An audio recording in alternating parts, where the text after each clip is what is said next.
all of these big deviants is all catching hell in 2024. Pizza and us. And us. On pizza and you and Tom Hanks? Pizza, as per FBI files, is the term for a little girl. Earlier this year, in an interview on Club Shay Shay, Katt Williams said that karma is about to catch up with Hollywood elites, revealing all their shady dealings. Well, it appears that Katt Williams' prediction was eerily accurate. Recent revelations have unearthed a hidden side of Dwayne "The Rock" Johnson, one that he had kept concealed for some time. However, the veil has been lifted, exposing his shadowy dealings to the public eye. So which shady side are we talking about? Stick around to find out. Dwayne "The Rock" Johnson, who's known for both his wrestling days and his Hollywood career, found himself in a massive legal mess because of a $3 billion lawsuit. His journey from the wrestling ring to the big screen is pretty remarkable. You've probably seen him in movies like Fast and Furious and Moana, where he's become a big deal. He's not just popular for his acting skills, but also for being a total pro and a friendly guy, which fans love about him. But here's the shocking part. In 2023, his squeaky clean image got hit with a bombshell. He got dragged into a $3 billion lawsuit filed by Tranisha Biggers, a former wrestler. This lawsuit didn't just shake up Hollywood. It made waves in the legal world too because of its huge money claim and high-profile nature.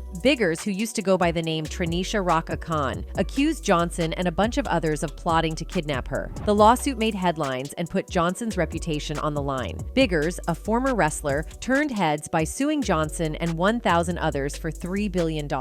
This list of defendants included famous names like Billy Corgan from the Smashing Pumpkins and basketball star Michael Jordan. But the lawsuit, all about accusations, left people wondering if it was legit or just a wild claim. Biggers said there was this big conspiracy involving Johnson, his ex-wife Dani Garcia, and others supposedly planning to snatch her and her kids. The list of defendants was massive, even including federal law agencies and big stores like Victoria's Secret. The lawsuit goes back to 2019 and is all tangled up with some famous people. Biggers claims that after her arrest in 2019 for messing with custody orders, the defendants tried to her kids. She said Johnson and Garcia hired people to snatch her and her kids from their home in Tampa Bay and take them to Miami. She also said she got threats from Johnson and others and was treated badly when she got to Miami. Why would Johnson and the others want to take Biggers and her kids away? Well, that's not crystal clear, and Johnson's been straight up denying it. He and Garcia, through their lawyers, said they had nothing to do with it and are looking forward to clearing their names in court. The legal mess around The Rock's $3 billion lawsuit wrapped up in June 2023 when the lawsuit got thrown out, just weeks after it was filed. Although it was reported that the case was dismissed due to insufficient evidence, some people claim that it was Dwayne's friendship with the who is who of Hollywood. In any case, fans have not shied away from digging up Dwayne's shady past. There was a resurfaced video that was doing some rounds on the internet a while back, where Dwayne Johnson can't stop raving about pizza. No one can seem to agree on anything anymore except for two things: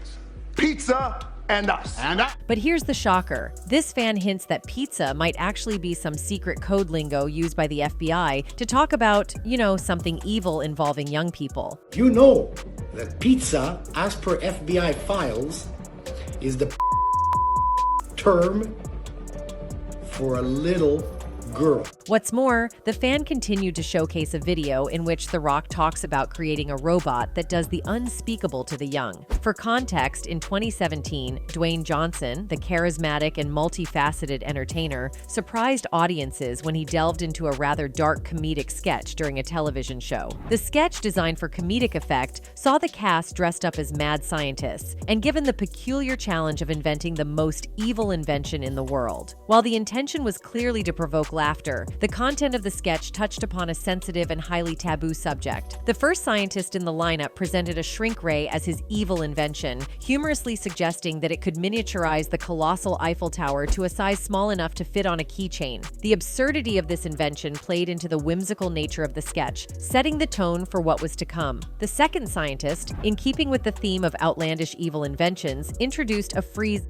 This device was touted as having the capability to freeze objects and perhaps even people in their tracks, a concept that straddled the line between fantasy and humor. However, it was the third scientist, portrayed by Dwayne Johnson himself, who pushed the boundaries of comedy to a risky and uncomfortable place. Johnson presented an invention that shocked and appalled both his fellow scientists and the viewers at home. He introduced an evil SA-ing robot, claiming that this automaton could take advantage of twice the number of young people as a human in half the time. The shocking and distasteful nature of Johnson's invention immediately drew strong reactions from the other characters in the sketch. Their disgusted expressions highlighted the stark contrast between their understanding of evil inventions, which were rooted in comic absurdity, and Johnson's, which ventured into deeply inappropriate territory. It's important to note that Johnson was referencing a definition from Webster's dictionary, attempting to twist the meaning of that unmentionable act into an absurd and grotesque context for comedic effect. The sketch, however, ignited a contentious debate among viewers. While comedy often pushes boundaries and explores taboo subjects, some fans at home were quick to voice their disapproval. They argued that jokes about child SA should never be made, even in a comedic context, as it is an intensely sensitive and distressing topic. One person commented on the skit saying, "There's no joke that can be funny about pee." Another person wrote, "A child-emming robot. Who the hell even thinks this is funny? Who the hell wrote this? This is disgusting." And a third person added, "The SNL skit with the rock and evil robot gets a thumbs down. This isn't funny. SNL crossed the line here." But that's not all. Back in 2019, Dwayne Johnson, the towering figure in the world of entertainment, was riding high on a wave of pride as a doting father to his 3 adorable daughters. His social media posts were often sprinkled with heartfelt expressions of his love and admiration for his little ones. It was a charming image that endeared him to fans around the world. However, amidst the cute and heartwarming moments, one particular photo stirred up quite the controversy. The image in question featured Dwayne and his then 3-year-old daughter Jasmine at a pool. The setting seemed innocuous enough,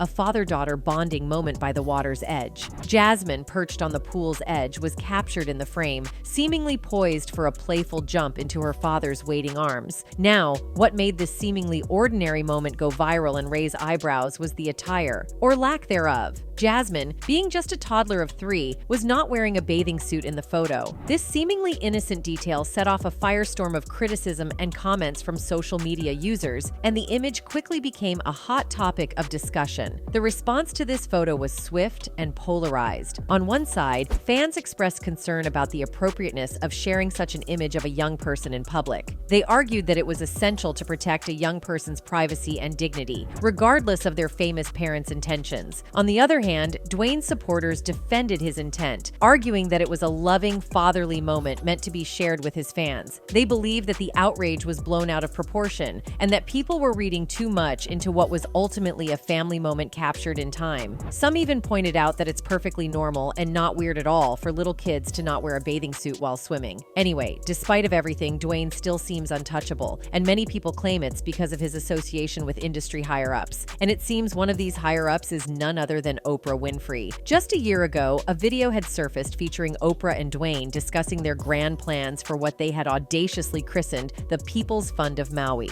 We have created the People's Fund of Maui that will put money directly in the hands of the people who need it right now.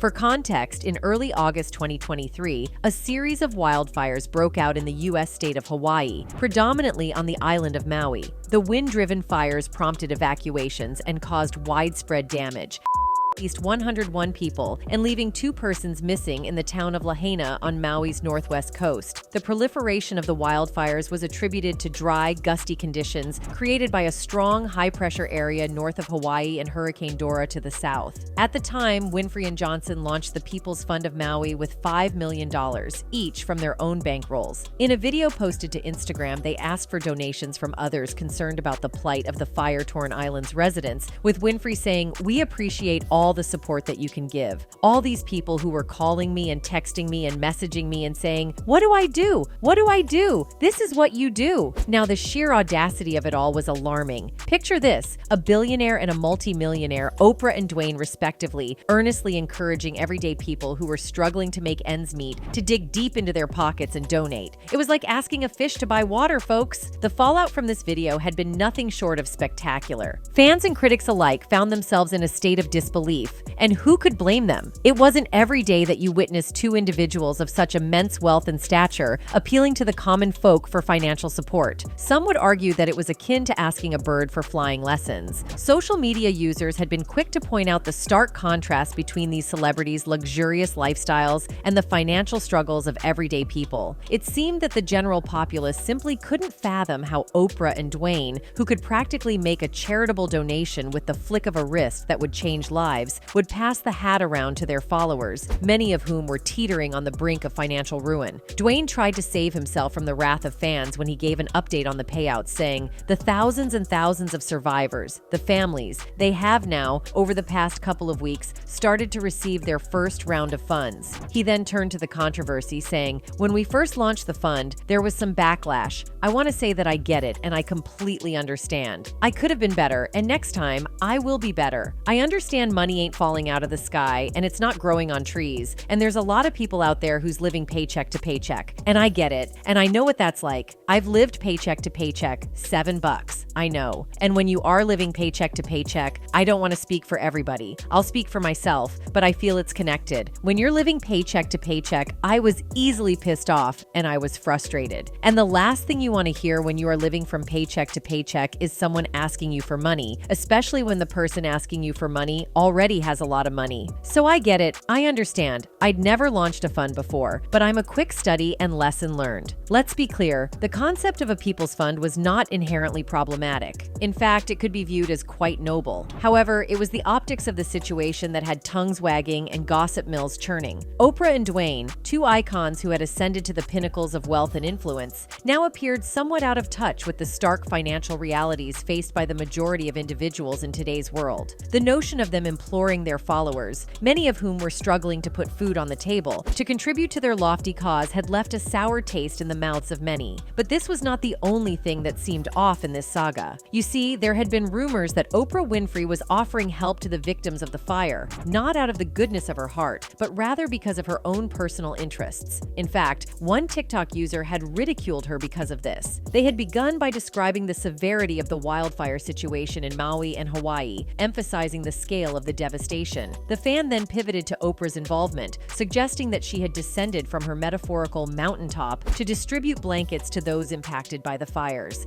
It was so devastating that Oprah Winfrey came down from the mountaintop and started handing out blankets to everybody. This imagery had implied a certain level of grandiosity and detachment from the actual circumstances faced by victims, leading to a degree of cynicism among observers. What's more, the fans' mention of Oprah's oversized hat and the humorous notion of her potentially biting someone's hand off if touched had added a touch of satire to the critique. It had painted a picture of Oprah as a distant, larger-than-life figure who may not have fully grasped the gravity of the situation on the ground. In the end, the fan had also touched on the perception that Oprah's actions might have been an attempt to divert attention away from her unscathed property. He had suggested that by making a brief appearance and ensuring she was captured on camera, she might have been trying to create a facade of empathy while safeguarding her own interests. So these people don't notice that my property wasn't affected by the fires and come for me with torches. You see, some fans had been raising eyebrows about Oprah's latest property acquisitions. Whispers had abounded, with some daring to insinuate that there might have been more to her real estate ventures than meets the eye. Anyway, there have also been allegations that Oprah might also be involved in luring unsuspecting actors into the traps of Hollywood elites. For context, in 2017, British actress Katie Noble said that Harvey Weinstein used Winfrey and Naomi Campbell to dupe her into thinking he would help her with her career, only to use her for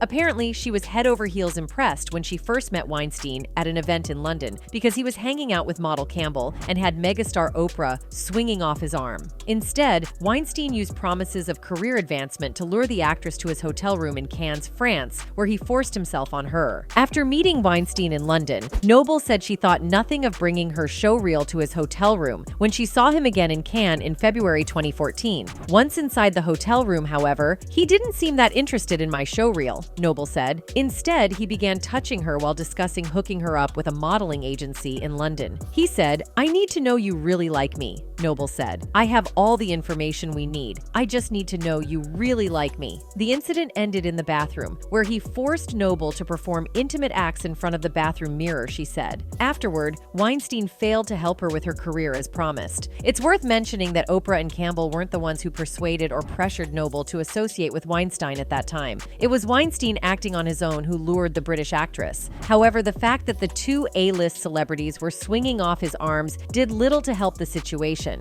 In any case, another celebrity who has called Oprah out is Taraji P. Henson. The drama unfolded during a press tour, where Henson, embodying the character of Shug Avery in the Color Purple film, laid bare the harsh truths of her Hollywood journey. The revelation that sent shockwaves through Tinseltown came when she made a teary-eyed appearance on Gayle King's Sirius XM show. It seems every time I do something and I break another glass ceiling, when it comes time to renegotiate, I'm at the bottom again. I'm tired, she said through tears, adding that to add insult to injury, 50% of her salary goes to taxes and 30% goes to her team, usually agents and managers. Anyway, the plot thickened as Henson went beyond the paycheck predicament. Surprisingly, the seasoned actress found herself auditioning for the role of Shug Avery, despite the director, Blitz Bazawule, having her in mind for the part. It was a bitter pill for an Oscar-nominated talent to swallow, an indignity that cut deep into the very fabric of her years-long battle to secure her deserved place in the industry. For Henson, the audition debacle was more than a minor setback. It was symbolic of her enduring struggle to climb the Hollywood ladder. Despite accolades for her roles in The Curious Case of Benjamin Button, Emmy nominations for her powerhouse performance as Cookie in Empire, and the acclaimed turn in Hidden Figures, Henson contends that she, along with other Black actresses, remains tethered to a lower rung, deprived of the prestige and financial rewards showered upon counterparts in similar positions. The red carpet may have been rolled out for Halle Berry's historic 2002 Oscar win for Monsters Ball, but it appears that success for Black actresses is often relegated to supporting roles. Henson's omission from the lead actress category for her starring role in Hidden Figures remains a festering wound, a testament to the systemic challenges that persist. In a candid moment, Henson bared her frustrations, challenging the industry's complacency. I've been getting paid and I've been fighting tooth and nail every project to get that same freaking quote. And it's a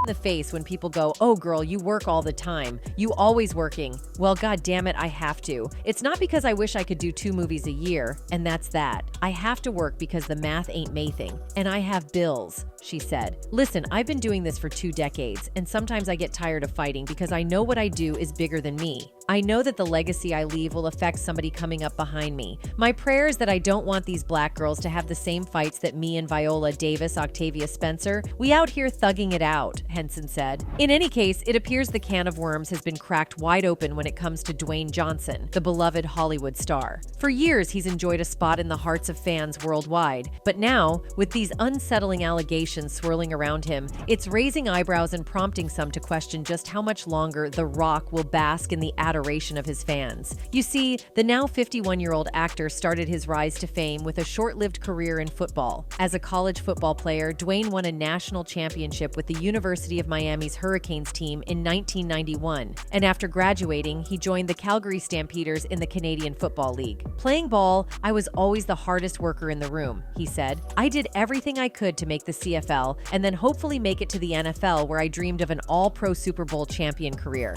Instead, I was cut from the team, told I wasn't good enough, and sent home with just $7 to my name. After years of blood, sweat, guts, and tears, my dream was over. While many would have gone into a spiral, Dwayne had other ideas and followed his way into a family tradition. Following his brief career in football, Dwayne ventured into professional wrestling in 1996 and is said to have signed with the World Wrestling Federation, now known as the World Wrestling Entertainment, that year. He debuted as Rocky Maivia, which was a combination of his father and maternal grandfather's ring names. His dad was known as Rocky Johnson, and his granddad was known as Peter Maivia. The performer, who later referred to himself simply as The Rock, which he's more associated with him, competed in his first match in November that year and was victorious. He gained massive popularity over the course of several years, with it said that his personality and interactions with audiences contributed to him becoming a big name in the industry. The Rock won his first WWF championship in 1998, and the following year he appeared in the halftime Halftime Heat contest, which aired during halftime of the Super Bowl. He'd won his 5th WWF championship by the end of 2000, which is around the time that Dwayne first began taking acting opportunities alongside his wrestling career. After making his acting debut playing his own father in an episode of That 70s Show in 1999, he appeared in the film The Mummy Returns as the Scorpion King. His first lead role came in The Scorpion King, when he reprised his role as the character. He's said to have began his full-time acting career in 2004, after leaving WWE. Following his departure from wrestling, he appeared in films like Be Cool and had a leading role in Doom. His other credits around that period include Get Smart. Dwayne rose to further prominence with his role as Luke Hobbs in the Fast and Furious film Fast 5, which went on to become one of the highest-grossing films of that year. He has since reprised the role in subsequent installments within the franchise, and he was even the joint lead of spin-off Hobbs and Shaw alongside his co-star Jason Statham. He was also in G.I. Joe, Retaliation, and Jumanji: Welcome to the Jungle, reprising his role in its 2019 sequel. His other credits include a role in Baywatch. The actor is likely best known to younger generations for having voiced Maui in the film Moana 2016, with him set to reprise the role in the upcoming live-action adaptation. Dwayne, who has produced several projects in his career, recently led the cast of Black Adam and is now the highest-paid actor in Hollywood. In any case, the truth is, Johnson has been a fan favorite for quite some time, and his charismatic persona and incredible career have earned him a special place in the entertainment world. But as these disturbing allegations cast a shadow over his image, the love and admiration that once flowed freely may now be at risk of diminishing. It's a classic case of a beloved celebrity facing a crossroads, with fans left wondering if the tarnish on his reputation will stick or fade away with time. Will The Rock continue to enjoy his status as a beloved figure in the world of entertainment, or is this the beginning of a rocky road ahead for the superstar? Only time will tell. Anyway, that's it for this video, folks. Bye.